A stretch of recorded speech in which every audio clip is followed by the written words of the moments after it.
throughout the summer? Yeah, it's just great to be here and fellowship with so many Gamecocks, especially down here in this area. I love this area in South Carolina, and great to be able to talk Gamecock athletics, have other coaches here with me, and just hear from the fans about how excited they are about Gamecock athletics, how excited they are about Gamecock football. It helps when you do them coming off of a good season and a season where you beat your rival. That always helps when you come to these things as well. Obviously, Colin Bryant from the Mount Pleasant area, we saw a couple weeks ago he got put on scholarship. Mm-hmm. Kind of, what does he mean to your program, and kind of how cool kind of are those videos when you get to tell somebody that they're on scholarship? Yeah, those are special. It's what it's all about. You see a lot of things in college athletics now, and you hear what's wrong about college athletics, stories like Colin and stories like other walk-ons. That's what's right about college athletics. And Colin has come in, worked really, really hard, has earned everything that he's gotten, and so appreciative for the opportunity he has at Carolina, and is a really good player for us. He obviously did some really good things for us last year during the season, and had earned that scholarship, and excited to see what he does for us in 2025 also. I know we just saw you were at Kentucky Derby, you're at the Masters this time of year, you're bopping around to these. Do you say no to much? How do you handle all this? I've gotten better about saying no. I'm probably not as good. Those are things you don't say no to, though.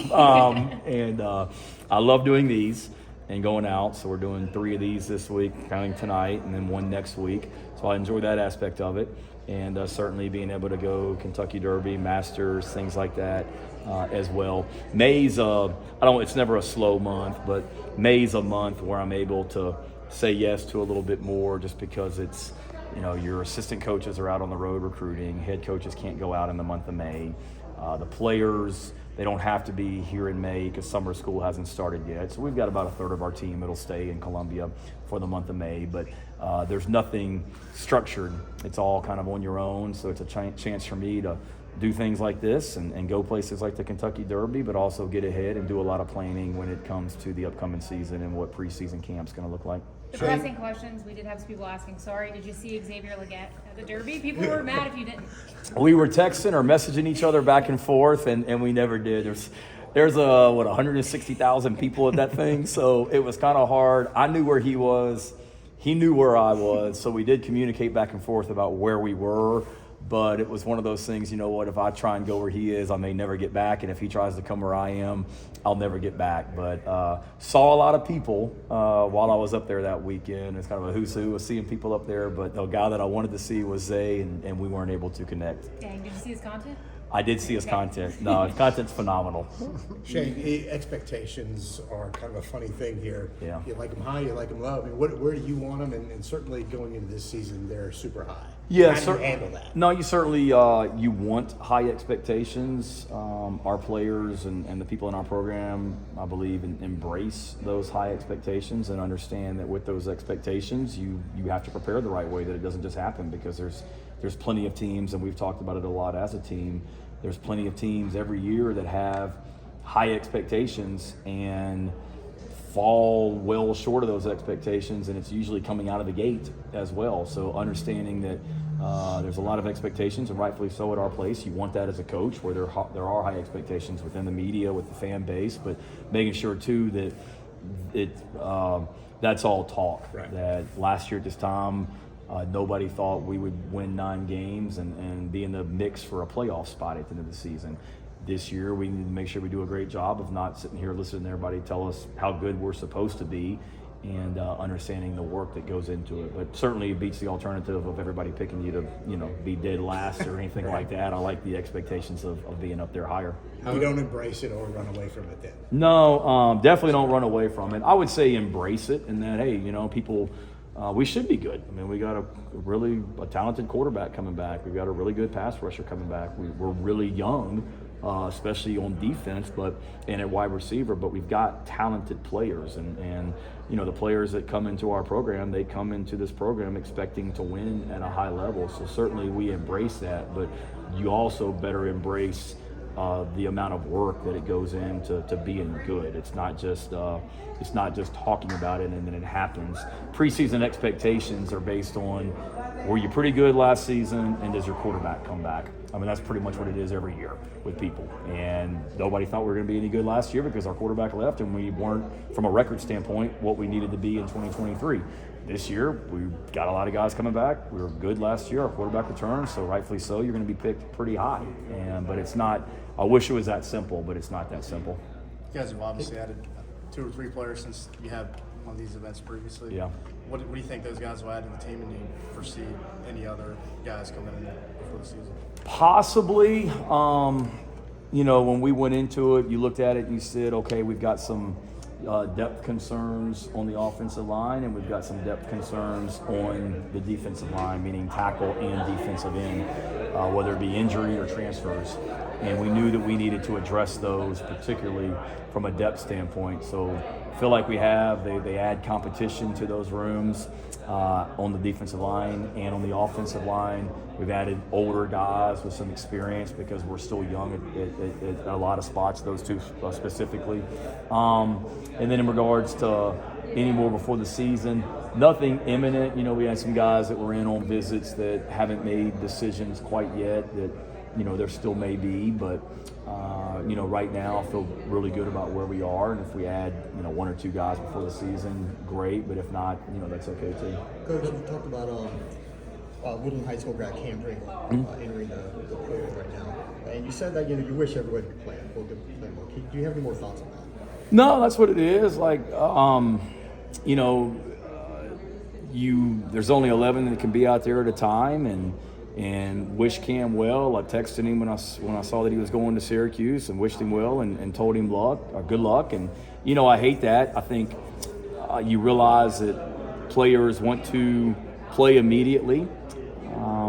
Cam and was playing a position, offensive line, that it takes some time to develop. We've got some guys that have come in and played early as freshmen, but that's a position that, especially in our league, it takes time. And, I think Cam looked at it and knew he was going to be behind a handful of guys on our offensive line in 2025 and wasn't really necessarily wanting to sit and not play and develop for another year with a chance to play in 2026. Wanted to go somewhere and have a chance to play right away, and wish him well. I don't want anybody that I sit in their living room and we talk about why I want them to come to South Carolina. I want everyone to come to South Carolina and have a great experience. But and I think Cam did have a good experience. But if you get an opportunity to go play and you don't see that imminent at the place you're at, I get it and wish them well. And that's what we had with a few guys this year that entered the portal after the spring. Had good, healthy, respectful conversations with them. I understood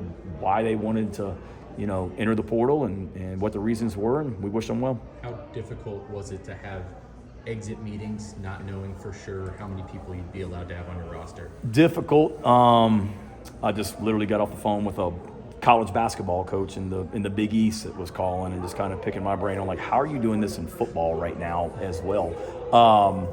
It was tough. I haven't cut anyone ever since I've been at South Carolina. I know there's a lot of coaches that talked about we cut everybody after the season, or we cut everybody in January, or we cut 20 players after spring practice. I haven't told anyone that they don't have a roster spot because of that, because of the unknown. I mean, it changes all the time, and the last thing I was going to do, and you could have seen that 6 months ago, and coaches are talking about it stinks. We had to cut all these people in January, and I'm sitting there saying, why? You don't even know what this thing hasn't gone through. So my conversations after spring, just to try and be transparent with guys, is I met with all 100, however many players we got on our team, 115, 120, and I told them that, here's where things are. If we had to be at 105 guys today, you would not be in it. You'd be right on the fence, or you're in it. And I told everyone that as well, just trying to be transparent. And here's why you're where you are right now. I understand if you come back, you're taking a risk, but we don't have to be at 105 until literally the morning of the Virginia Tech game. We just have to submit our roster. So I told them that you guys know competition is everything in our program, and you have the entire summer to train. You can go through preseason practice. And worst case scenario, we get to the first game and you're not in the 105. That's the worst case scenario. And we had some guys that decided to, enter the portal to kind of see. And then we had some guys that said, great, thanks for letting me know. But it was tough to answer your question because there is a lot of unknown, but you don't know what this thing is going to look like. And then I didn't want to cut anybody and have to call them up 2 weeks later and say, hey, my bad, you still want to come back, So we've stayed away from that, but it is a challenge just because you're trying to plan practice right now, and the way we practice, you say, well, there's no big difference in 105 players and 120 players. Yeah, there is, in regard, particularly in preseason, when we try and do a lot of stuff. Y'all seen us practice where we try and do a lot of stuff on 2 different fields, where we've got 11 on 11 going on one field and we've got 11 on 11 going on the second field. It's easier to do that if you got 120 players. If you got 105, it's a little bit dicey. So it's complicated, but it is what it is, and we're all dealing with it right now. Coach, what did you see on the spring game film that maybe you didn't tell us after the game that night? Maybe the receivers, the running backs, those are 2 positions that get a lot of young talent. Couple busted coverages on defense that allow long pass plays, that credit the offense for connecting on those long pass plays, but also disappointing that we busted a couple coverages and gave up explosives. But overall, it was kind of what I thought. Pleased. There were some guys that stepped up, and some guys that certainly made some plays that night. That was good to see. And I went back and watched it all a couple times afterwards, and was pleased with what I saw that night. That was a good night and a good way for us to finish the spring. With Nick going through the first full spring since he came to South Carolina, what do you feel like that kind of did for him now that you've had the full spring to kind of evaluate that? Yeah. And was there anything in particular you noticed, like, man, he made like a stride in this area or something different? He's so much farther along.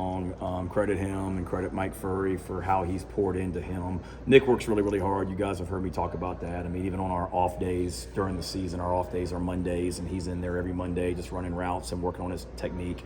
And that's really, I would say, is just his route running and releases off the line of scrimmage. He's so much more polished. And he caught up, I can't remember if I told you guys or not, I apologize if I did, but he caught a ball in one of our scrimmages or in practice that was a similar route to a ball he caught against Illinois in the bowl game in the fourth quarter over on Illinois sidelines, like an out-breaking route. And I'm sick in the head. I was watching the TV copy of the Illinois game back during spring ball just because I'm sick. And I watched him because, like, literally that same day he had made the catch in practice, and it was a similar route. And I texted him, like, I saw the TV copy of that play against Illinois in the bowl game, and then you ran a similar route in practice today, and it's just night and day. Just the details of the position, the way that he's able to get off the line of scrimmage, his burst coming off the line, the way he's able to sink his hips, get out of breaks. He just looks so much more natural and comfortable. And he's got a ways to go, and he'll be the first to tell you. But as far as I think the general, like, techniques and fundamentals of the position is what he's really improved at. You talked a lot after the spring game about the specialists. Of those transfers who are still deciding, are any of them happen to play kicker? No. Joe Deacon Millis and I sat down after spring practice and said, you know what? We don't feel like there's any kicker in the portal right now that, frankly, is better than what we have. And we've got a lot of confidence in Mason, whatever his role ends up being, William Joyce, Peyton Argent, Max Kelly coming in, that they're unproven, and that's certainly concerning as you go into a game or go into a season with potentially a kicker and a punter that have, not potentially, you will, a kicker and a punter that have never kicked in a big game like that as well. But, that's our job as coaches. We've got to develop these guys and get them from a mental and physical standpoint where they can go out there and perform. And we talked about it, like I said, after the spring. But as far as guys that were in the portal, we watched them. I mean, there's some good kickers and punters, don't get me wrong, but in the portal. But there's no one that we looked at and just said, that guy's absolutely better than what we have. And I didn't want to bring in somebody just to muddy the waters just because they were an older guy. One more, guys. Any answer on Russell yet? No, and it's getting frustrating, just to be completely frank. I understand the NCAA has a lot on their plate, Hale, but the fact that they've had everything that they needed from us since January, and we don't have an answer is frankly disappointing. We've given them everything they needed back in January. They asked for more. We gave them what they needed. They asked for more. We gave them what they needed. We've been in contact with other schools that he was at to get stuff from them that they needed. And again, I know they have a lot on their plate, but the fact that we're now in the middle of May and we still don't have an answer, and we just went through a portal window where we didn't add a running back, but we don't have an answer on whether or not we're going to have, what would it be, 3 scholarship running backs on our team, or 4 or 5, whatever it is. And that's tough when you start talking about planning for 2025. So to answer your question, no, and it's getting frustrating.